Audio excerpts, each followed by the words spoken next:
हाँ नमस्ते।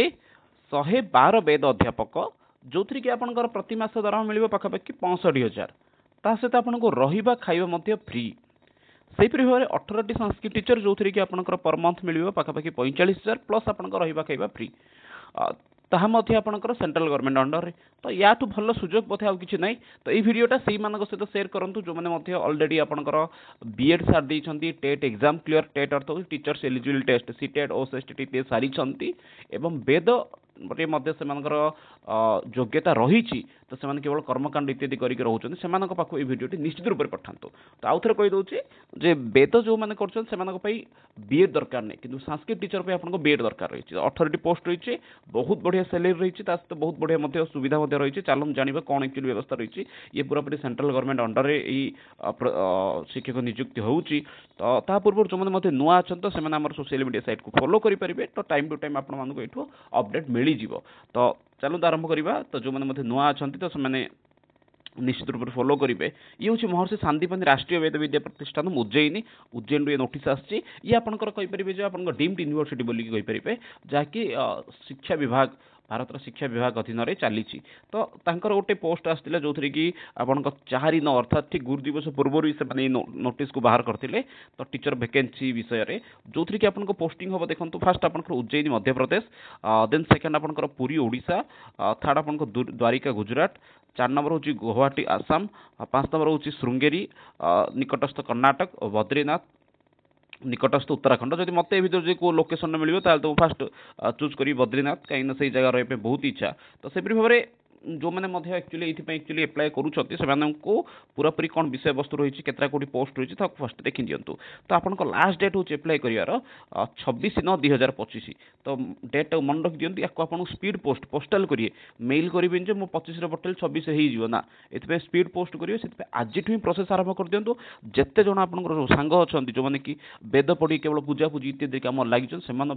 अचिरा शीघ्र अतिशीघ्र पठातु कहीं केवल लोक मन अच्छी संस्कृत पढ़ले वेद पढ़ले केवल पूजा पाठ करियो ना से टीचर ही पार बहुत बढ़िया माने व्यवस्था रही 112 वैकेंसी आसी भल सुविधा होगी ना तो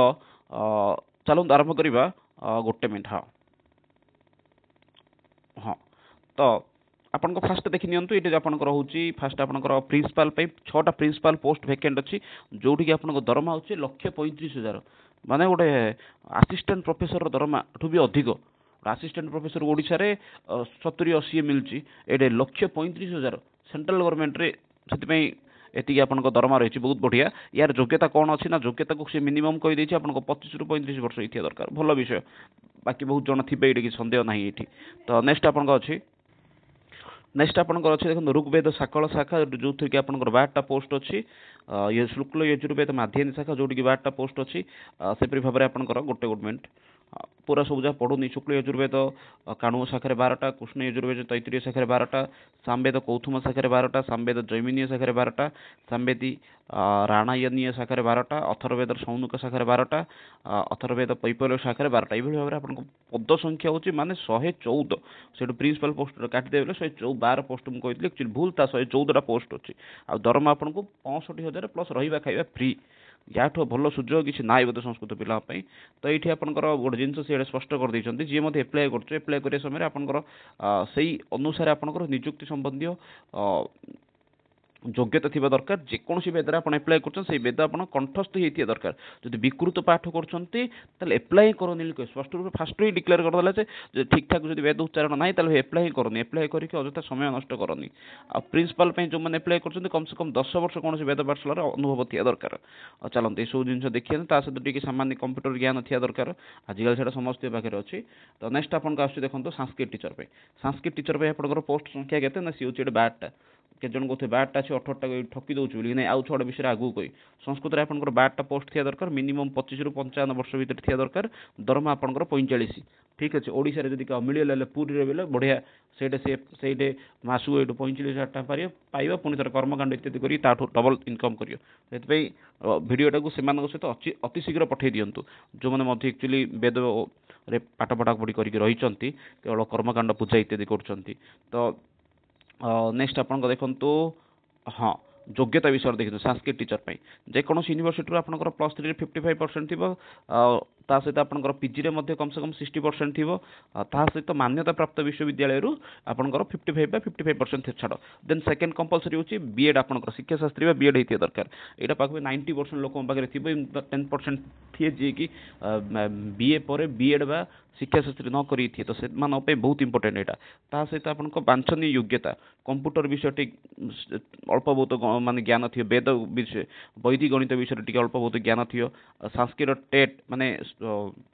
OSSTT ହଉ, ଷ୍ଟେଟ୍ ଟେଟ୍ ହଉ ବା ସିଟେଟ୍ ଇତ୍ୟାଦିରେ ଆପଣଙ୍କର ମଧ୍ୟ ଥିବ। ତା ସହିତ ସଂସ୍କୃତ ସମ୍ଭାଷଣ, ଭଗବତୀ ଗୀତା, ଅମରକୋଷ, ଶବ୍ଦରୂପ ଇତ୍ୟାଦି ଶିକ୍ଷାର ମଧ୍ୟ ଭଲ ଅନୁଭବ ଥିବ। ଆଉ ଯେଉଁମାନେ ଖାସ କରିକି ଏହିସବୁର ଅନୁଭବ ଥିବ ସେମାନେ ଆପ୍ଲାଏ କରିପାରିବେ। ସଂସ୍କୃତ ସମ୍ଭାଷଣ ଏବଂ ସରଳ ମାନକ ସଂସ୍କୃତର ମଧ୍ୟ ପଢ଼ାଇବାର ମଧ୍ୟ ଦକ୍ଷତା ଥିବ। ଏହିସବୁ ଯୋଗ୍ୟତା ଯାହା ପାଖରେ ଥିବ ସେମାନେ ଆପଣ ନିଶ୍ଚିତ ରୂପରେ ଆପ୍ଲାଏ କରିବେ। ୟାର PDF ମଧ୍ୟ ମୁଁ ଆପଣମାନଙ୍କୁ ଗ୍ରୁପ୍ରେ ପଠାଇଦେବି, ସେଇଠୁ ମଧ୍ୟ ଡାଉନଲୋଡ଼ କରିକି ମଧ୍ୟ ଆରାମସେ ଦେଖିପାରିବେ। ଠିକ୍ ଅଛି, ଆଉ ଅଧିକ ଏଗୁଡ଼ା କହିକି ଅବସ୍ଥାରେ ସମୟ ନଷ୍ଟ କରୁନି। ଯୋଗ ଟିଚର ଅଛନ୍ତି 6ଟା,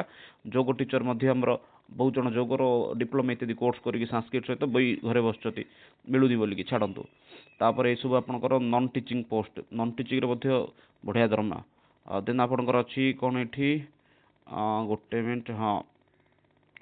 ପୁରା PDF ପଢ଼ିପାରିବେ, ଅଯଥା ସବୁ ବିଷୟ କହିକି ସମୟ ନଷ୍ଟ କରୁନି। ହଁ ଏଇଠି ସ୍ମାର୍ତ ପ୍ରୟୋଗ ପ୍ଲସ୍ ସଂସ୍କାର ଗୋଟେ, ଏଇଠି ଆପଣଙ୍କ ଦରମା ହେଉଛି 30,000। ଜ୍ୟୋତିଷ ବାସ୍ତୁରେ ଆପଣଙ୍କର ହେଉଛି ଦରମା ହେଉଛି 30,000। ମନ୍ଦିର ପ୍ରବନ୍ଧନ ପାଇଁ ଆପଣଙ୍କୁ 30,000। ବେଦ ପ୍ଲସ୍ ଯଜ୍ଞ ବିଦ୍ୟା ପାଇଁ 30,000।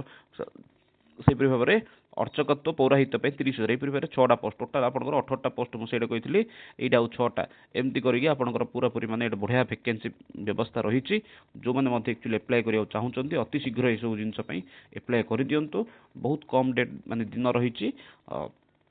PDFକୁ ଆପଣମାନେ ପାଇଯିବେ, ମୁଁ ୟାକୁ ଅପଲୋଡ଼ କରିଦେବି ଆପଣମାନଙ୍କର ଟେଲିଗ୍ରାମରେ, ଆମ ଟେଲିଗ୍ରାମ ଚ୍ୟାନେଲ ଅପଲୋଡ଼ ହେଇଯିବ, ସେଇଠୁ ଆପଣମାନେ ଏ ଜିନିଷ ପାଇଯିବେ। ତ ଏଥିରେ କିଛି ଆଉ ସନ୍ଦେହ ଜିନିଷ ନାହିଁ। ବହୁତ ଭଲ, ମାନେ ଯେଉଁମାନେ ଖାସ କରିକି ସଂସ୍କୃତ ବେଦ ଇତ୍ୟାଦି ପଢ଼ିକି ରହିଛନ୍ତି ସେମାନଙ୍କ ପାଇଁ ୟାଠୁ ଭଲ ସୁଯୋଗ ଆଉ ବୋଧେ କିଛି ନାହିଁ। ତ ଏଥିପାଇଁ ଅତି ଶୀଘ୍ର ଆପଣମାନେ ଏଥିପାଇଁ ଆପ୍ଲାଏ କରିଦିଅନ୍ତୁ। ଠିକ୍ ଅଛି, ତ ରହୁଛି, ପୁଣି ଥରେ ଆମେ ନେକ୍ସଟ ଭିଡ଼ିଓରେ ମିଶିବା, ଯେଉଁଠି ଆମେ କିଛି ନିଯୁକ୍ତି ସମ୍ବନ୍ଧୀୟ ବିଷୟକୁ ଚର୍ଚ୍ଚା କରିବା। ଆଉ ଖାସ କରିକି ଆମର କ୍ଲାସ୍ ଚାଲୁଛି ବର୍ତ୍ତମାନ ସମୟରେ OSSTT ପାଇଁ, ତ ସେଇ କ୍ଲାସ୍ରେ ମଧ୍ୟ ଆପଣମାନେ ଜଏନ୍ ହେଇପାରିବେ। ରହୁଛି, ବହୁତ ବହୁତ ଧନ୍ୟବାଦ। ଯେହେତୁ ଭାରତମ୍ ବନ୍ଦେ ସଂସ୍କୃତମ୍, ବନ୍ଦେ ମାତରମ୍। ଶେଷରେ ପୁଣି ଥରେ କହୁଛି, ଭିଡ଼ିଓକୁ ଅଧିକରୁ ଅଧିକ ସେୟାର କରନ୍ତୁ।